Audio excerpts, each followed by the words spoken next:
Bueno, lehenengo da behin zelan deitzen zarie. Maria eta Eider.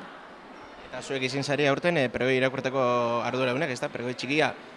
Zenba bider errepasatu duzu testua gaur irakurri aurretik? Ni asko.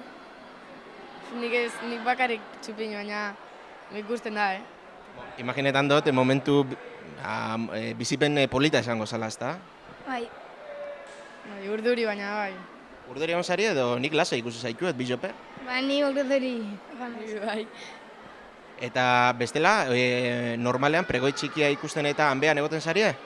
Bai, beti hor. Beraz, hau izan da, esan daigun, beste esperientzia bat, ezta? Handi beti beharrean, hemendik goitik danak ikusten zendu txiki-txiki orduan. Bai. Eta normalean jaietan eta ekitaldietan eta parte hartzen duzue? Bai. Batzutan, txapelketetan eta baina Eta txapelketetan esaterako ia. tortillana.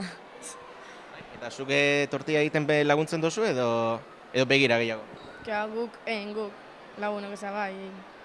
Da zuek bihozek zenbat urte deko zuez? 13. Ni bai. Eta judo taldekoak zari, ezta? Noiz izabizi judoan? Asko. 5 urtetatik. Eta gustora zagoze, Iñaki Salasegaz? Bai, esan do. Bai.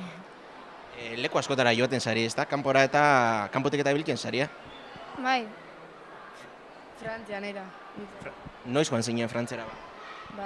Oindala urte bat edo. Eta igandin barriro goiez, beste kompetizio batera.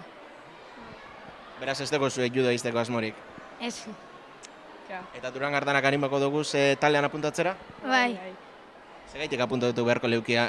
Giro hona deko zuen, ondo eruten zaria? Bai, bai, Iñaki oso ondo moten du judo eta Monika bai. Bai, eta, sartzen da harin ekipuen eta aparte da kirol bat, osea, bai, da, ondo. Bueno, ondo pasa da izuela. Eskerrik asko. Eskerrik asko.